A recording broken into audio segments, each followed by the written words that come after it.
Hali gani mwanafamilia wa channel tupendwa hii hapa ya Kelo Media.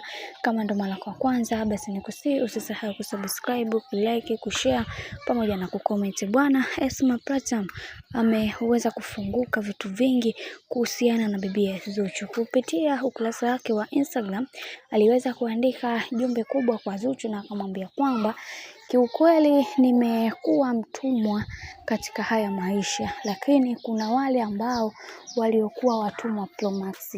Wacha nichukue muda huu au nichukue nafasi hii ya kuweza kumpa hongera wifi yangu Zuhura kwa mambo ambayo amekuwa akiyapitia katika maisha yake, kwani kaka yangu amempitisha katika magumu ambayo hata mimi mwenyewe nashindwa kuweza kuyaeleza, kwa sababu nimeona kabisa mimi binafsi nisingeweza mapito ambayo aliweza kuyapitia Zuhura. Mara leo atasikia ametoka na mtu fulani, leo atasikia ametoka na huyu. Kiukweli kwa upande wangu nisingeweza kuvumilia hayo yote, lakini kwa upande wa bibi Zuhura yeye ameweza kuvumilia haya yote. Basi hichi ni kitu bora kwa upande wake, pia anatakiwa kuweza kupewa sifa na pongezi kubwa kwake, kwa sababu kitu ambacho alichoweza kukifanya ni kitu kikubwa sana.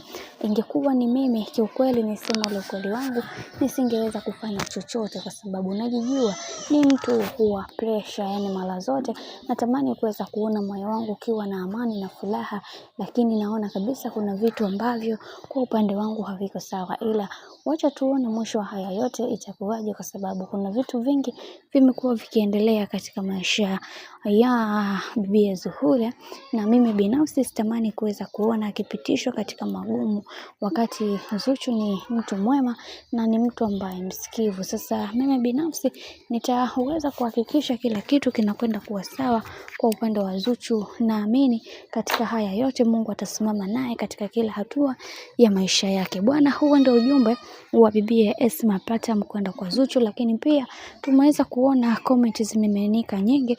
Kuna mmoja kati ya shabiki akamwambia kwamba unatakiwa kuwa na moyo kama wa Zuchu, hapo ndipo utapoweza kudumu katika mahusiano, lakini ukiwa na moyo mwepesi dada yangu utaishi na kila mwanaume na mwishowe pia utaacha solemba.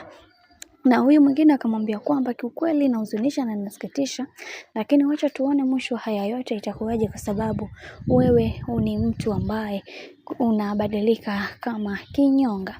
Na huyu mwingine akasema kwamba hayo mambo yangekukutia wewe, nafikiri tungesha kuzika sasa hivi.